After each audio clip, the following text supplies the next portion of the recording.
things that come together to provide the necessaries for a happy life.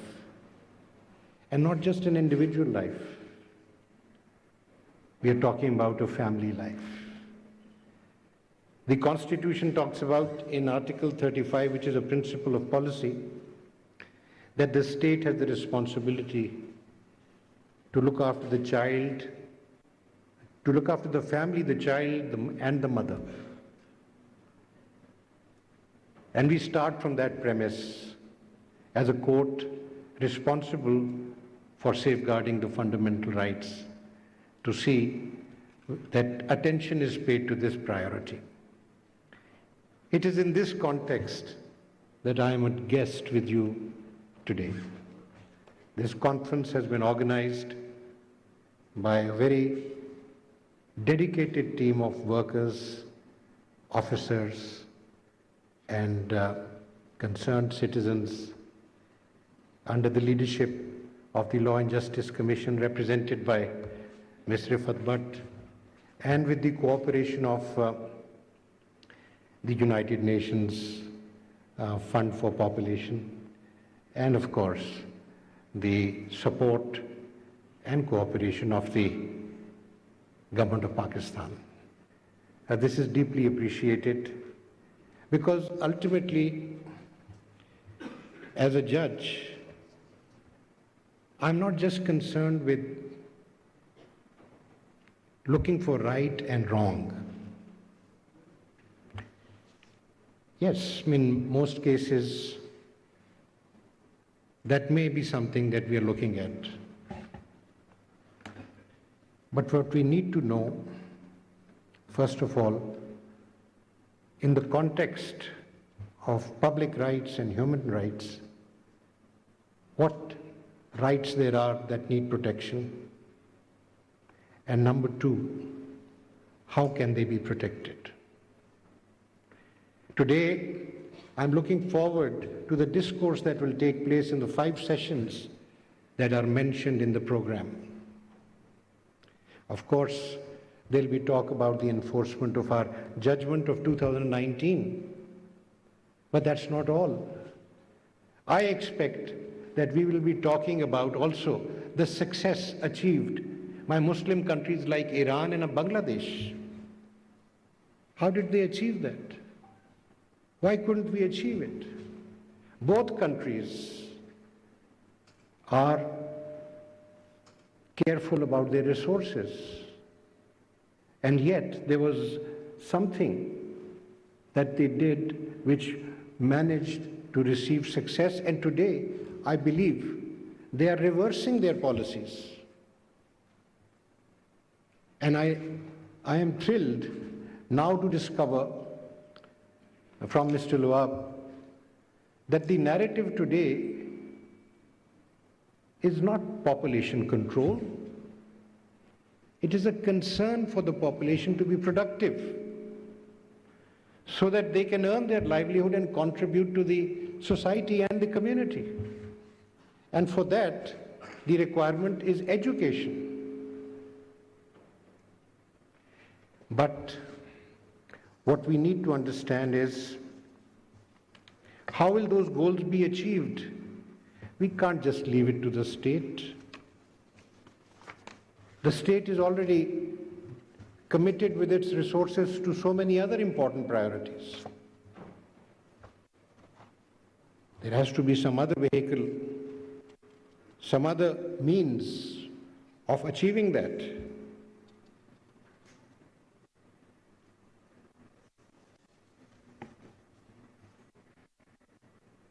I would submit that it's not talked very often about. We just impose things on the, expect them to do everything. We have to involve the community. We have to be in contributing. If you recall the verse from the Quran which was read by Maulana Sahib, it talks about a Muslim's fondness for his wealth and money.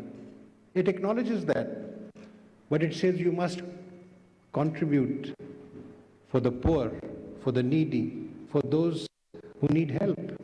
And above all, in the beginning, your relatives. Islam strengthens the family. Those values. We have become concerned about individualism, about ourselves only. Only a generation ago, all of us, or most of us would remember that supporting or were supported by relatives to get educated. I can say that for my elders. And that was the way forward. What has happened today?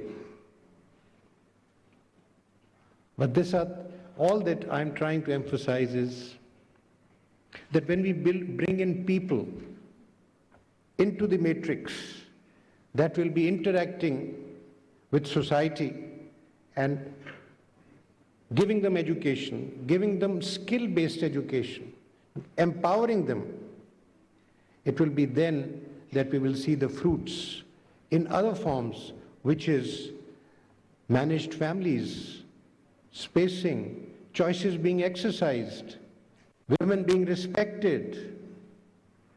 That is the process that will take place. It is not for the law to enforce that. And this is not a legal forum also. Yes, if there are solutions before us which are in black and white, we can evaluate their relevance or their for addressing the issue of rights, of enforcement of rights. But we cannot devise these solutions. It will be people like yourselves who will have to come forward. The time today requires the people of Pakistan to come forward and solve and to offer solutions to the state. If you remember, you will not remember because I don't expect any one of you to have been around in 1947, but we have all read that in 1947, when this country was formed, it had no finances. The partition of India had resulted in no finances being given to us. And do you know who funded the country? It was all private funds. And within 4 years, I read that Pakistan was giving a loan to Germany. In 1971, I read somewhere that Pakistan gave a loan to China. Why? How was it accomplished? It was accomplished because Pakistan felt responsible. You know that there was a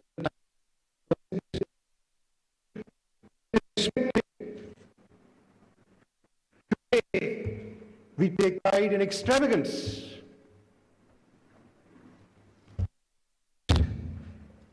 Leads us in that direction.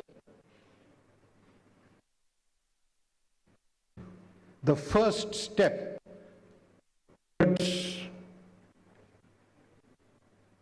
contributing to a cause is to become simple yourself. Personal simplicity generates the surplus to contribute to that cause. Need community service, community involvement. And that's how, through a public-private partnership, in my humble estimation, the issues can be tackled. We must bring in education, and particularly vocational training and skill-based education.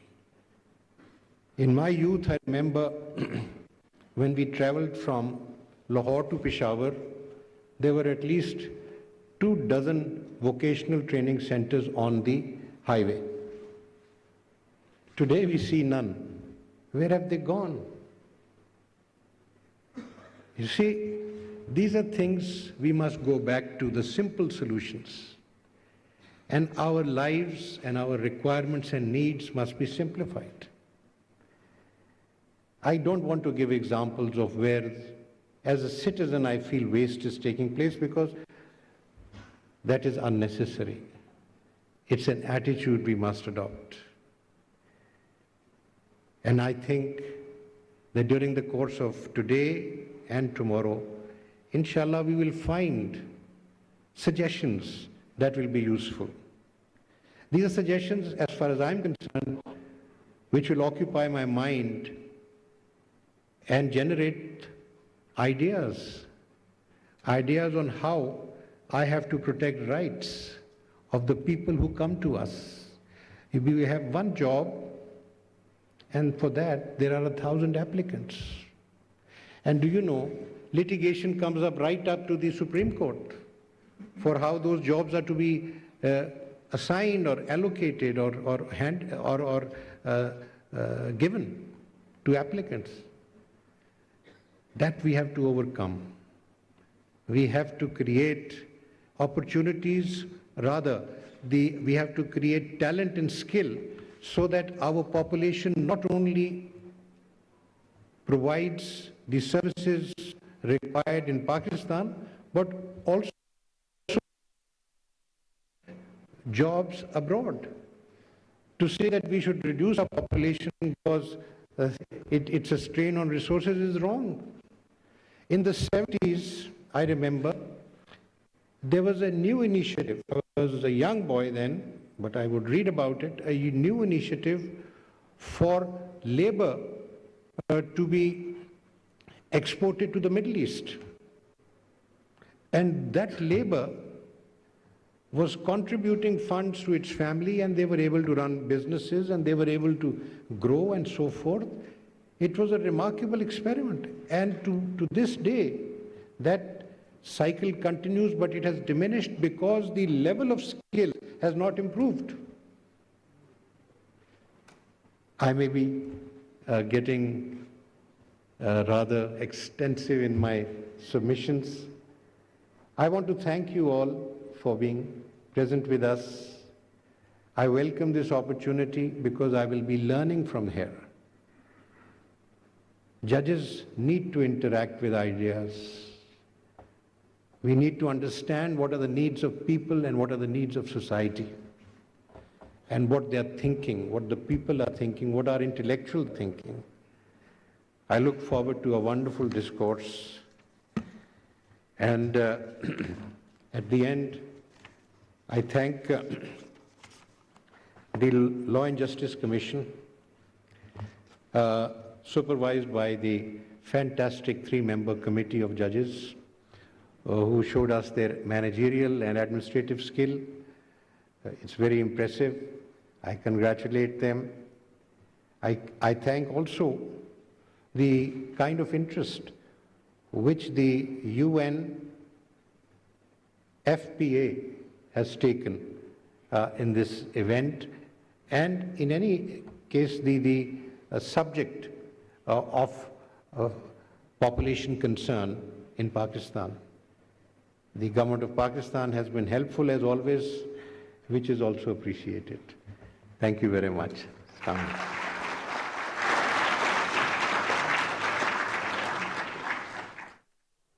Chief justice of Pakistan justice Bandial का कौमी conference से खिताब। आइन में बुनियादी हुकूक का मकसद अवाम को खुश रखना है, फर्द की खुशी खानदान